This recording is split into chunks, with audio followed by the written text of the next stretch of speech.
विकत मिळते अगदी दिसते ना तशीच, अगदी नावाप्रमाणेच ती खायलाही मलईदार लागते. हीच कुल्फी आज आपण घरी करणार आहोत. त्यासाठी व्हिडिओ शेवटपर्यंत पहा. नमस्कार, मी पल्लवी अस्सल सातारी आपल्या यूट्यूब चॅनलवरती आपल्या सगळ्यांचे मनापासून स्वागत करते. तर आजची आपली रेसिपी आहे मलई कुल्फी. चला तर मग सुरुवात करूया रेसिपीला. इथे आता मोठी कढई मी गॅसवर ठेवलेली आहे. गॅस चालू करून घेतला आहे. आता याच्यामध्ये मी थोडंसं पाणी टाकते. अगदी थोडंसंच टाकायचं आहे, कारण का आपलं दूध खाली लागलं नाही पाहिजे म्हणून हे पाणी टाकलं आहे. आता इथे मी 1 लिटर दूध घेतलेलं आहे. हे म्हशीचं दूध आहे. यात टाकते.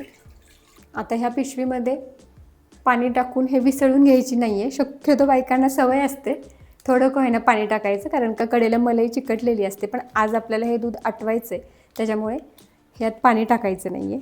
त्यामुळे तुम्ही पिशवी घेताना अशी पूर्ण हलवून घ्या, जेणेकरून याला जे काही मलई चिकटली असेल ते निघून जाईल. त्यामुळे अशी पिशवी हलवून तुम्ही टाकायची.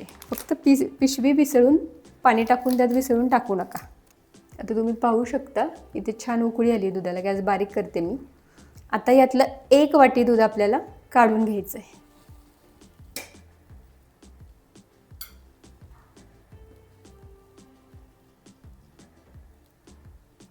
आणि आता याच दुधामध्ये 1 चमचा वेलची पावडर टाकायचं आहे. 1 चमचा भरून टाका. आणि हे कडेला जी साई जमा होते ती पुन्हा दुधात मिक्स करत राहायचं आहे. आता याच्यामध्ये आपल्याला 1 वाटी इथं क्रीम घेतलेली आहे, मी साई घेतलेली आहे. आता या साईऐवजी तुम्ही मिल्क क्रीमचा सुद्धा इथे वापर करू शकता, पण आज आपण साई वापरणार आहोत. आता ही 1 वाटी साई आपल्याला या दुधात टाकून घ्यायची आहे. आजच्या आपल्या रेसिपीतला महत्त्वाचा इन्ग्रेडियंट्स आहे साई, त्याच्यामुळे साई असणं गरजेचंच आहे. आता हे दूध आपल्याला 10 ते 15 मिनटं आटून घ्यायचं आहे. गॅस बारीकच ठेवायचा आहे, मोठा करायचा नाही. 8 ते 10 मिनटात इथं दूध छान आटले आपलं. आता इथे मी काजू आणि बदामची पेस्ट आहे. याच्यामध्ये 8 ते 10 काजू आणि 8 ते 10 बदाम मी घेतलेत, पण हे ऑप्शनल आहेत. तुम्हाला टाकायचे असेल तर तुम्ही टाकू शकता, नाही टाकले तरी चालेल. आता ही पेस्ट काजू बदामची मी यात टाकून घेते.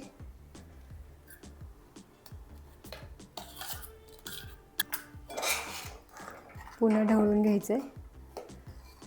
आणि कडेला जी साई येते ना ती काढून पुन्हा या दुधामध्ये मिक्स करत राहायचं आहे.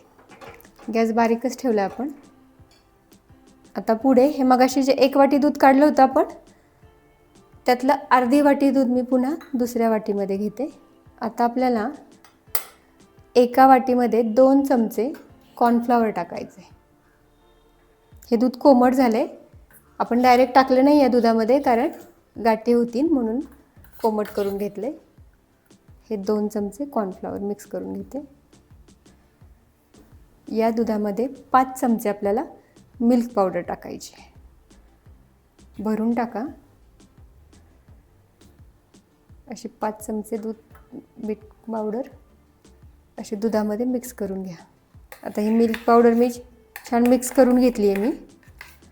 आता ही आपल्याला या दुधामध्ये टाकून घ्यायची.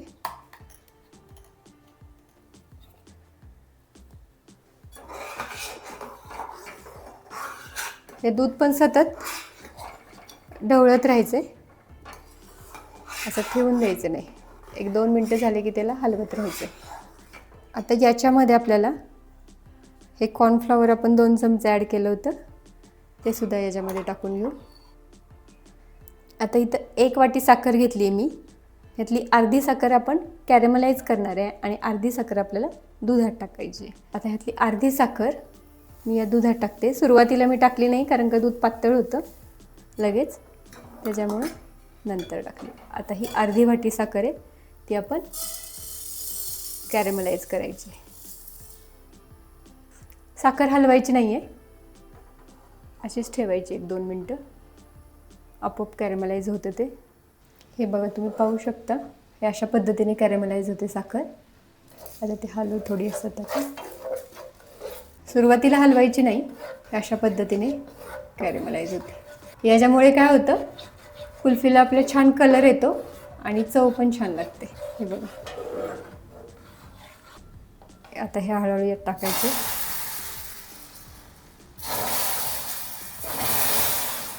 हळूहळू टाका, एकदम टाकू नका.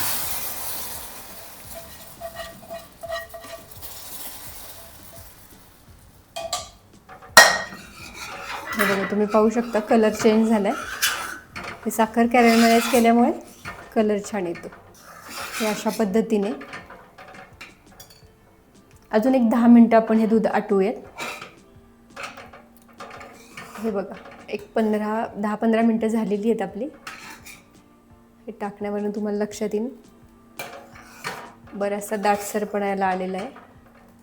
आता गॅस बंद करू आपण आणि हे मिश्रण थंड होऊन देऊयात.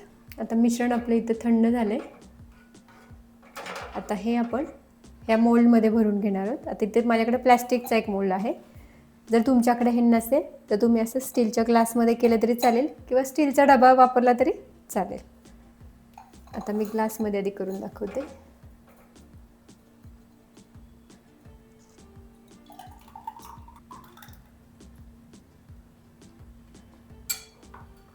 हे असं भरून झाल्यानंतर आता हा प्लॅस्टिक पेपर आहे, तो आपल्याला याच्यावर असं रॅप करून घ्यायचा आहे रबरच्या सहाय्याने. याच्यामुळे काय होतं,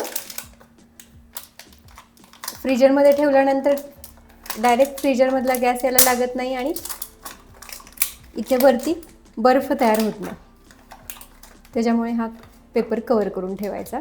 आणि स्टीलच्या डब्यात केलं तर त्याला झाकण असतं, त्याच्यामुळे तुम्ही कागद नाही लावला तरी चालू शकतो. या अशा पद्धतीने आता ह्या मोल्डमध्ये पण करूयात आपण. आता याला कागद लावायची गरज नाही, याला ऑलरेडी झाकण आहे.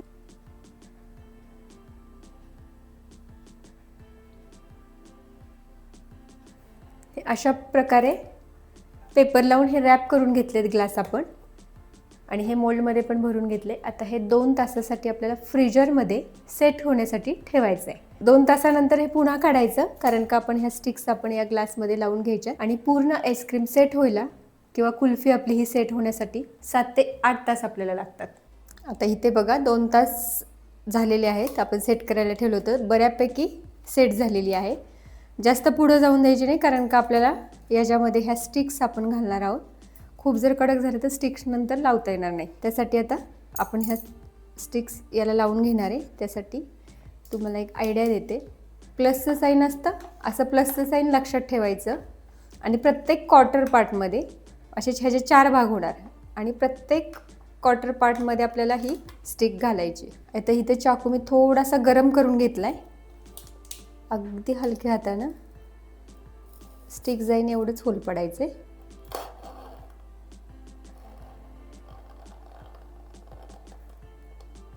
हे अशा पद्धतीने स्टिक्स लावून घ्यायच्या आणि हे पुन्हा 3 ते 4 तासासाठी आपल्याला फ्रीजरमध्ये पुन्हा सेट करण्यासाठी ठेवायचं. आता ही आईस्क्रीम आपली 7 ते 8 तास सेट झाली आहे व्यवस्थित. आता तुम्हाला काढून दाखवते. ह्या मोल्डमध्ये पण आपण केली होती. हे बघा,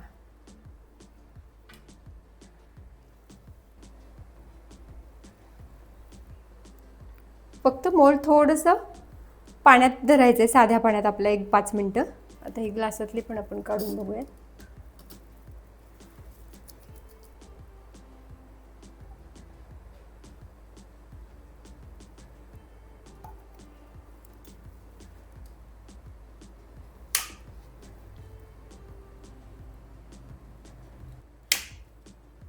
हे बघा अशा पद्धतीने. तर अशा प्रकारे आपली मलाई कुल्फी इथे तयार झालेली आहे. शक्यतो आईस्क्रीम किंवा कुल्फी करताना म्हशीचाच दुधाचा वापर करा, कारण का म्हशीच्या दुधात फॅटचं प्रमाण जास्त असतं. त्याच्यामुळे हे दूध पटकन आटतं, फॅट जास्त असल्यामुळे. त्यामुळे आपल्याला वेळ लागत नाही जास्त. त्याच्यामुळे म्हशीच्या दुधाचा शक्यतो वापर करा. जर तुम्हाला व्हिडिओ आवडला असेल तर लाईक करा, शेअर करा आणि सबस्क्राईब करायला विसरू नका.